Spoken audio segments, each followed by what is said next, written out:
Welcome to the Find My Catalyst podcast. We all have problems we're looking to solve, and we know that there are solutions out there, but we struggle with this. How do we find the solution? Where does that nudge come from to help us take the next step and start solving tough problems? This podcast is designed to help you find your catalyst and take that next step. I'm Mike Simmons. I am the managing partner of Catalyst Acts. If you're not familiar with Catalyst Acts, we announced that a couple of weeks ago on the podcast. Check out the episode related to the Catalyst Project Lab. This episode, as all episodes, are brought to you by the Find My Catalyst game plan. You can find more information at findmycatalyst.com. My catalyst today is none other than Ray Edwards. And I was fortunate enough to meet Ray in person for the first time a couple of weeks back at Lee Cockrell's mastermind in Orlando. And it was just as awesome, actually, if not better than you thought it might have been, to meet someone like Ray in person. At the mastermind, he talked about his upcoming book, Read This or Die. We talk a little bit about that in the podcast. We also talk about a couple of other of Ray's struggles. And I hope you enjoy this conversation with a friend as much as I did. Let's get to the discussion. Ray, it is awesome to see you. I was fortunate enough to see you just a couple of weeks ago at a mastermind in Orlando, and you were the primary reason I went to the mastermind, to meet you in person after having you on the podcast. And Jody had let me know that you were one of a couple of people that was going to be down there. And I typically would go to these masterminds whenever I have the means and the time. So financially can afford it and have the time available to do it. So Ray, thanks for being a catalyst to get me down in Orlando. And it was awesome to meet you in person. Well, thank you. And thank you for being a catalyst to help me think about the things that you're teaching and doing these days differently around goal setting and achieving our goals, and recognizing that there are people who function differently than just the achiever types. You're doing important work. So you're a catalyst for me. Of course you are, because that's your company. So I want to talk about your upcoming book, Read This or Die, which I think is one. We talked a little bit about clickbaity and those kind of things. What's the thing that pulls in? And there's a positive version of clickbait. That title is a positive version of clickbait. It draws people in. Actually, I'm going to go right into it. So tell me, why did you write Read This or Die? Because I was at a point in my life, I was diagnosed with Parkinson's about a little less than 12 years ago, about 11 years ago. And it got progressively worse, which is what it does. There's a documentary that just came out about Michael J. Fox called Still. It's on Apple Plus TV. Okay. Anybody who hasn't watched it, I encourage you to watch it, because just as a side note, Parkinson's is becoming an epidemic, which is not contagious, but it is occurring in more and more people. It used to be 1% of the population. That's growing by leaps and bounds as the current generation edges into their 60s. And the point is that I got to a point where with Parkinson's, I reached a point where I was not able to do most of what I do every day by myself. I couldn't walk. I couldn't feed myself. I couldn't dress myself. I couldn't write with a pen. I couldn't type. My speech was being affected to the point I couldn't even dictate. And I finally considered, what am I going to do? I'm kind of shortening the story here. It's a couple 100-page book, tells the whole story. But the story that it tells is I reached that point, and that was the catalyst that got me to move off the dime, where I was ready to take my own life at one point. I was in so much pain. I had just been through a surgery on my shoulder. I was given opioids. I was having trouble with the opioids, trouble getting off them, and side effects they were causing. It was interfering with my treatment of my Parkinson's. It was horrible. I found myself in my living room with a bottle of Xanax and a bottle of OxyContin and a bottle of Jim Beam. It was like 2:00 in the morning, and I thought, this is my way out. So I didn't do it, of course. Thank you for not doing it, because if you had, we wouldn't have met in person. And it was awesome to spend time with you in Orlando. And I know that I can feel it and see the emotion. Why is it that Parkinson is increasing or becoming a bigger problem as we're aging? Well, we don't know. There's a lot of theories about it. Okay. I think what we're going to discover in the end, I encourage you to watch the Michael J. Fox documentary, because you can see what it did to him, how it affected him, what he's doing to combat it, and then also the impossibility of the battle. There comes a point where you realize it is progressive, it is degenerative, and most people don't die of Parkinson's. It's not an intrinsically terminal disease, but most people die with it and with complications that arose from it, like choking or falling, or because you get to the point where you can't swallow. Yeah. Some people do, not everybody. There's different variations of the disease. what I'm getting at is I believe we're going to come to a point where we're going to say, well, you know what? There are several different factors that can cause this, and there are many different manifestations it can have. So it's different from person to person. I think the prime candidates these days are there is a genetic component, although it's not typically thought of as a genetic disease, but there is a component. There are some markers that have been discovered that show you're more likely to get it than not. There are environmental triggers or catalysts like pesticides, certain chemicals. There are also dietary and lifestyle factors. Like if you eat a high sugar diet, high carbohydrate, high sugar, you find yourself being obese, maybe having even diabetes. Alzheimer's is now often being referred to as diabetes type 3. Yep. And I think Parkinson's seems to be related in some way. So we don't know why, but we know as the population ages, more people are getting it than ever before. That tells us something in our environment and or in our behavior has changed to cause this to take place. So it's going to become more and more significant. And I decided not to end my life, not because of me. I was in a fair degree of pain at the time. Yeah. I thought I knew what pain was before that moment. At that point, I really knew what it was because it was off the charts. I was willing to do almost anything, except I was not willing to have my wife come and find my body in the living room. I was not willing to do that. So I wrote myself a letter. Specifically, I wrote myself a sales letter because that's what I do. I write sales copy for a living. I create copy that sells products and services to people. I convince people to do something that maybe they thought when they first started reading, they may have thought, I don't want to do this. I don't want to buy this course or this coaching program or this device that they're selling. My job is to convince them that they do for their own good. So I had tried conventional medicine. I had tried faith healers. Honestly, Mike, I tried anything. Crystals, people who bang on Tibetan bowls of meditation, bowls that make sounds. I've tried it all. Nothing was working. I realized I've got to either change my attitude or I've just got to give up and let nature take its course and just die, or maybe hasten nature along. Since that was not going to be an option for me, I realized I had to change my attitude. I had to ask and answer this question for myself. How can I live the best possible life for me right now with things as they are? So I wrote myself a letter selling me on that idea. And the headline at the top of the letter was, read this or die, a complete failure and having left behind a string of broken promises. And I wrote this long letter. The entire letter that I wrote to myself is in the book. I do it every year now. And that's what got me to get off my butt, and it catalyzed me into going out and taking some action and changing what I could change, and then learning to accept what I couldn't, and learning how to deal with what I could, and learning not only how to deal with it, how to change my belief from, I believed at that time this was being done to me. God, how could you do this to me? How could this be? This is not fair. I don't deserve this. No, the fact is I deserve much worse. But through the grace of God, it's not what happened. Yeah. What have you learned about yourself since writing the letter the first time, and how has that evolved? So much. First, I learned how much of my identity had been based on what other people thought of me, what their perception of me was. Because I was very concerned with my appearance, with the way I was acting involuntarily because of the Parkinson's, with the way I began speaking. I had been very proud of, I never thought of myself as a vain person. Because frankly, I think on the dreaded 1 to 10 scale, I never looked like a 10. I was never that guy, but I was smart. I thought in the brains department, I'm a 10. And I realized I could have charisma that I could manufacture. I could learn to speak a certain way. I could learn to enter a room a certain way. I could learn to display my wit in a certain way. And thus I could make up for the physical thing. And I could get maybe up to an 8 or a 9 based on my personality. Well, Parkinson's began to rob me of that. I could no longer stand impressively. My voice was changing. My diction was changing. And I had long told people, never root your identity in something that could be taken away from you. I didn't realize how much could be taken away from us by illness, by disability, by accidents. So I began asking myself the questions I always ask now when I'm faced with a problem or a challenge, or as I like to call them these days, a puzzle. And the puzzle is, okay, I got Parkinson's. What's great about this? And of course, the first answer that your brain will cook up is, nothing is great. This sucks. This is horrible. And then following the pattern of one of my mentors, Tony Robbins, I would ask, well, if something could be great, I know it's not great, I know it sucks, but if something could be great about it, what would that be? Well, reluctantly, I began answering that question. Well, I could learn to have more empathy for other people who have disabilities.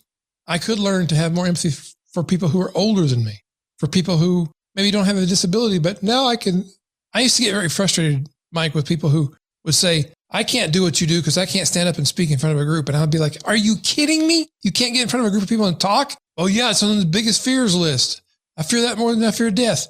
I would say this, God forgive me. I would say, really? I don't think so. I think if I stood you up in front of this room right now and put a gun to your head, you would realize you fear death more than you fear speaking, and you would speak.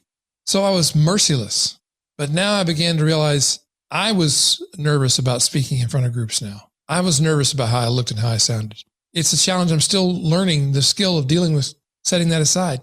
Coming on podcasts like this now, Mike, and promoting my book was a horrifying proposition for me because I didn't want to come on and be all shaky and symptomatic. I'm doing pretty well right now, but later in the day, as I get more fatigued and my medicine begins to wear off, it'll be different.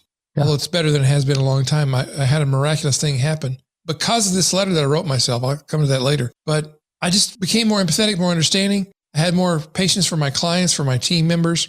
I began to be more sensitive to the fact that I'm not going to be here forever. I mean, I don't think this is going to take me out next week or next month or next year. I think I'm going to live to be an old guy with Parkinson's. I'm not old yet. I'm not ready to concede that. When I get to be 80, check back with me, I'll tell you. But I had to get comfortable with just showing up as who I am, how I am, whenever I'm supposed to be somewhere. So like I used to cancel appointments and hide out when I thought I was going to be symptomatic. I didn't want to appear in public that way. Yeah.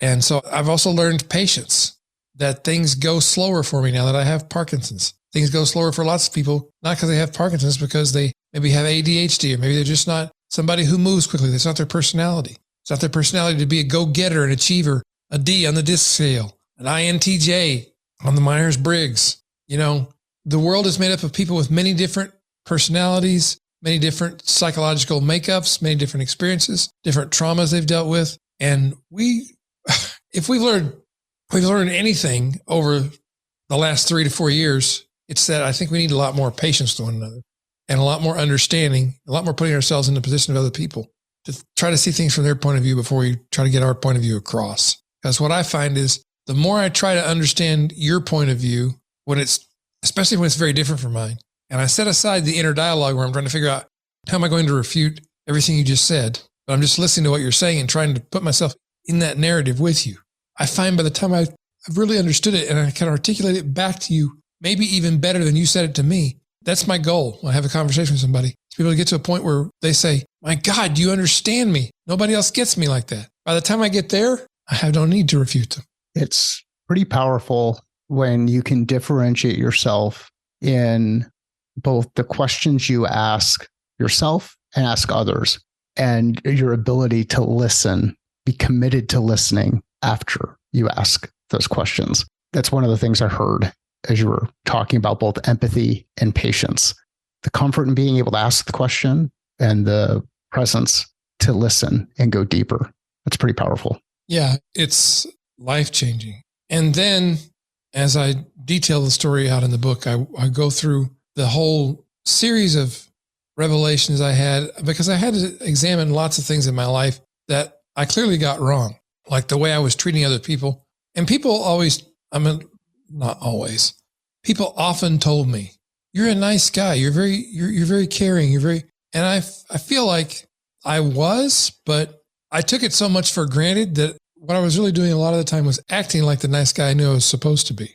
How does integrity play into that realization? It's hard for us, I think, to look in the mirror and really own up to our real inadequacies, the real moments where we fall short of the target. Because I think we've become a culture that's good at coming up with humble brag reasons for why we are the way we are. I mean, it's like, yes, I'm a very driven, successful, multimillionaire entrepreneur with 10 mansions and 5 Ferraris. But the reason I'm this way is because I work too much, because when I was a child, I had it hard. And we come up with these humble brag explanations of why we are the way we are. And not only do they allow us to brag, they allow us to pull sympathy toward ourselves. And the integrity of looking at myself, my own behavior, and realizing, okay, they think I'm a nicer guy than I really am. That was hard.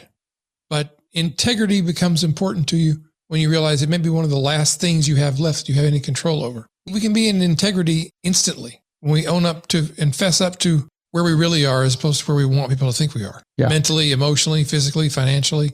So it's a huge component of this because I began to see I did not have integrity in many areas of my life. Financially, I've always been good at making lots of money, not quite so good at keeping it. So that's in the book. I tell the story, I give the numbers, and my wife freaked out when she read the book. She said, "You're very disclosing in this book." I had no idea you're going to be this disclosing. I said, "Well, finish the book." And she did. And she said, when she got to the end, she said, "Well, I understand," because I had to also have integrity with my beliefs. I looked at my faith. I realized I was saying I believed things I did not believe anymore. I had believed things that were false, and I found out they were false by putting them to the test, and they didn't work. And I'm not a quick learner, but after I banged my head against the wall like 10 times and I'm bruised and bleeding, I began to figure out this is not working. So I go through all this in the book, the realizations I had, and as I was writing it, it became apparent I needed to provide tools to people because everybody I was sharing any of it with would say, "How do you do that?" So at the end of each chapter, I have one simple writing exercise for you to do so that by the time you get to the end of the book, you have written your own letter to your own self that says what you need to change in your life. So it's really a book. It is a book that tells my story, my battle with Parkinson's, how I'm able to live life well, even with it, which is true most of the time because some days are tough, Mike. Mm-hmm. Some days are difficult. It's more than just shaky hands. It's your ability to walk, to talk, to swallow, there's chronic pain. I mean, I'm in pain every day. Some days worse than others, but every day. But there's a chapter missing from the book. And that chapter is after I completed the book and turned it into the publisher, I began to get a lot worse. Mm-hmm. And I was once again thinking about maybe my time has come. And a friend of mine contacted me out of the blue.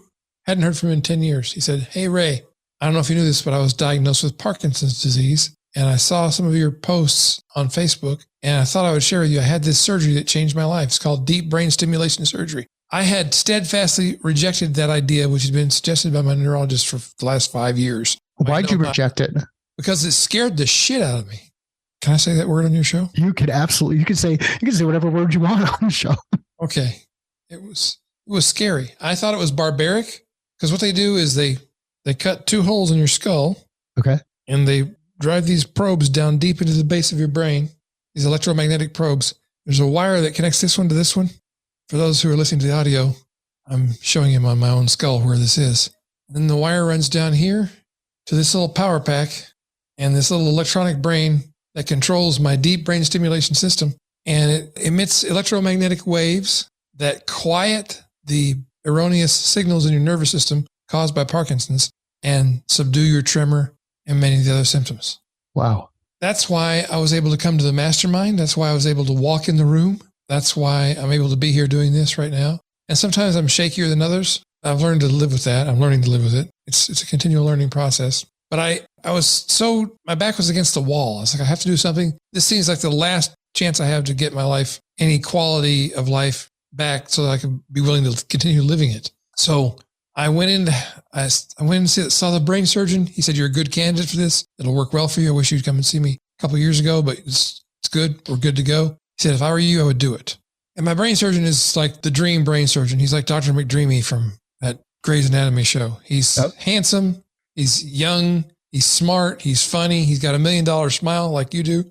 And he looked at me. He said, he'd been with me and my wife for like an hour going over all the details of how this would work and what it would be like afterwards. And he leaned over and looked at me right in the eye and he said, "Ray, do you want your life back?" I said, "Yeah." Wow. He said, "Let's do this right away. I can fix it." So then I freaked out after we left and I called a buddy of mine and I said, he's a coach. Good Lord, I've lost my words.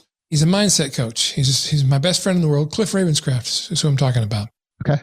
And I said, "I don't know, man. I'm still scared. I think I'm going to back out." He said, "Why?" I said, "Because I know there's only a 1%. This surgery is not new. It's not experimental. It's been around for 30 years. There's people I've met who have had it for 20 years and it's still helping them. It's safer than a root canal in many ways, but it's kind of frightening to have somebody cut holes in your head." And I just told him, I said, I'm worried I'm going to be in the 1% because I'm already in the 1%. I've got Parkinson's. That's the 1%. So I'm already there. He said, "Okay, Ray, I got to challenge that. Mathematically, that's not right. So that's a belief you've created that's not even accurate. Just because you're in that 1% doesn't mean you're in this 1% over in this other category. So why don't you decide you're in the 99% and find evidence to support that?" and stop watching the YouTube videos that I know you're watching on surgeries that went wrong. Watch only the ones that went right. See those success stories. Talk to people who've had it and who recommend it and who promote it to you, who called you out of the blue after 10 years, said, hey, you should do this. Listen to those signals that God is sending you, the universe is sending you, whatever you believe, Ray, and decide how it's going to be. So that's what I did. And a couple of weeks later, I rolled into the OR and they drilled the holes in my head and they put all the wiring in. And a month later, I had to wait for it to heal up. A month later, they switched it on and it changed my freaking life. I have a TikTok video on TikTok. That's where you put TikTok videos. It is. Yep. My typical view of a video on there at that point was like 200 views or so. This one got 1 million views. Wow. It's the doctor switching these neurostimulators on. And I go from disabled old guy with Parkinson's to I jumped up out of the chair when walking down the hall like a normal human being. I'm like, well, I'm not going to have brain surgery every time I want 1 million views on a video, but that was pretty good. So the point of that is, it's because the things that I wrote in the book and the things I wrote in the letter to myself, I was able to change my mindset to the point I was willing to go do this very hard thing that was good for me. And I think that anybody who reads the book, or even if you just go in the bookstore and read the letter I wrote to myself, I just want people to have the message that there's a system for persuading that I use in my work as an ad man and a copywriter that gets people to change their minds about things. I've had people tell me that they use the pastor framework. I've had actual pastors. It has nothing to do with religion, by the way. I've had actual pastors tell me, well, I used the pastor framework that you used on how to persuade people to write my sermons now. And my sermons are more effective. They get more response. I've had speakers tell me they use it to speak from the stage. Bloggers use it to write blog posts. And now people are using it. They realize what I realize. I could use this to change my own mind about things I haven't been able to change any other way. So that's why I wrote the book. That's why I'm talking to you about it right now, because the pastor framework is not something I just made up out of thin air. It's based on tried and true principles that have been in the advertising and marketing and persuasion and even in hypnosis fields for a long time. I just found a new way of applying it, a new way of talking about it. If you have not read How to Write Copy That Sells, you need to pick up the book and read it. You're not wrong. It is. You go out there and pick up the book. One of the people whose name came up at the mastermind, Justin Welsh. Justin was on the podcast back in 2019, right after he had left a W-2 job before for this like meteoric rise that really he's built over. Oh yeah. So one of the cool things about Justin, and I think he shared it on the podcast, I'd have to go back and listen to it, but the sales framework that he put into Patient Prop, which was the W-2 role way back when, was based on the pastor method or pastor framework. And so I'll do pastor super quick, even though we've got the expert that's on here. I'm going to do this as a test. People, problem, pain, that first part, right? Then once you understand that, and there's a lot of questions you've got to ask yourself around each of those pieces so that you have the perspective. You can empathize with the person on the other end who has the problem, who has the pain. Then you amplify. You, as Ray would describe, stick the fork in and turn it, or stick the knife in and turn it. You amplify. S, system, right? What is T? Transformation and testimony. Transformation and testimony. O, offer. And then R is response, right? You got it. So pick up the book, read the book, go back and listen to the podcast where Ray was on before. When Ray was on before, you were on before, we talked about the coffee shop that you and your son had at that time. Do you still have the coffee shop? Is that still? Yes, we do. And we talked about roasting beans and making the choice between going out or roasting your own. And so go and listen to that episode. We'll include links. Go read How to Write Copy That Sells. Let's get back into the letter. Well, and the fact that I'm super excited that you're the first cyborg I've ever had on the podcast, or at least that I know of. So it's kind of cool. It's kind of cool to have a cyborg on the podcast. So that's pretty powerful. It's good to be recognized. I identify as a cyborg. That's good. Do you find that what kind of what are some of the accolades that come with being identifying as a cyborg? Well, people want to know the biggest, most common question I get is it connected to the internet or to Wi-Fi? I swear to God. That's awesome. I'm asked that all the time. And I just started telling them, yes. In fact, we're in control. How does now you're like the Borg? Exactly. You will be assimilated. We will integrate your biological and technological distinctiveness into our own, and resistance is futile. How does the battery charge? like an iPhone. I have a magnetic charger. It's awesome. It lays around my neck. I lay it right on here. It lights up. I sit there for like an hour and a half. It charges up for 2 weeks. And this battery lasts 15 years. Previously, really cool. If I'd had this surgery 2 years ago, they would have to do surgery and take this controller unit out, put a new one in every 2 years. You can imagine that would be uncomfortable and not something you'd like to contemplate, having your chest cut open every 2 years.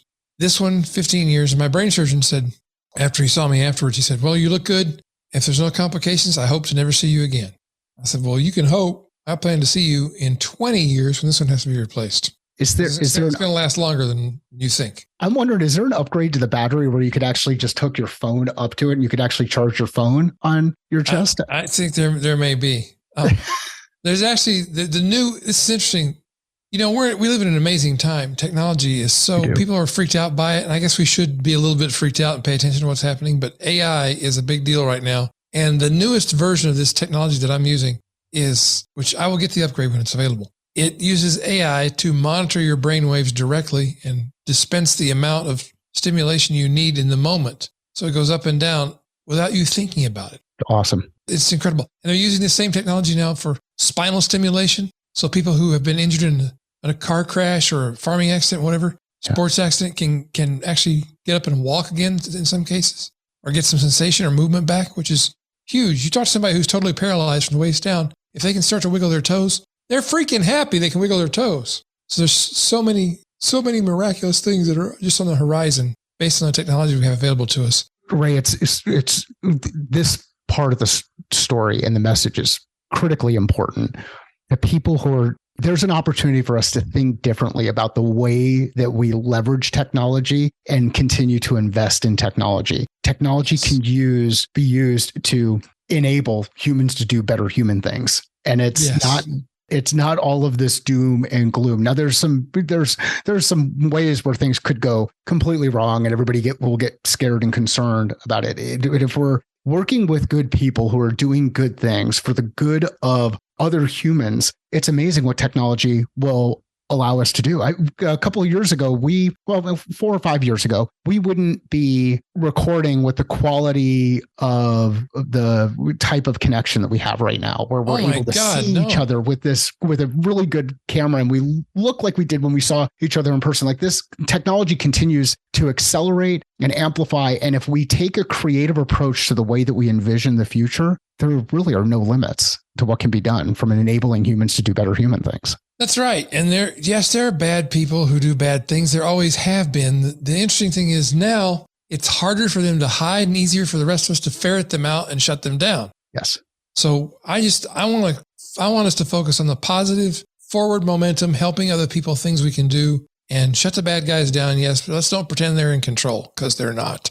Ray, where should we send people to get the book, to engage with you? Where would you like to send folks? Well, if it's before May 23, you can pre-order the book on Amazon or Barnes & Noble, wherever you get books. Do encourage you to pre-order if at all possible. It helps us. They'll print more books that way. That's how the book business works.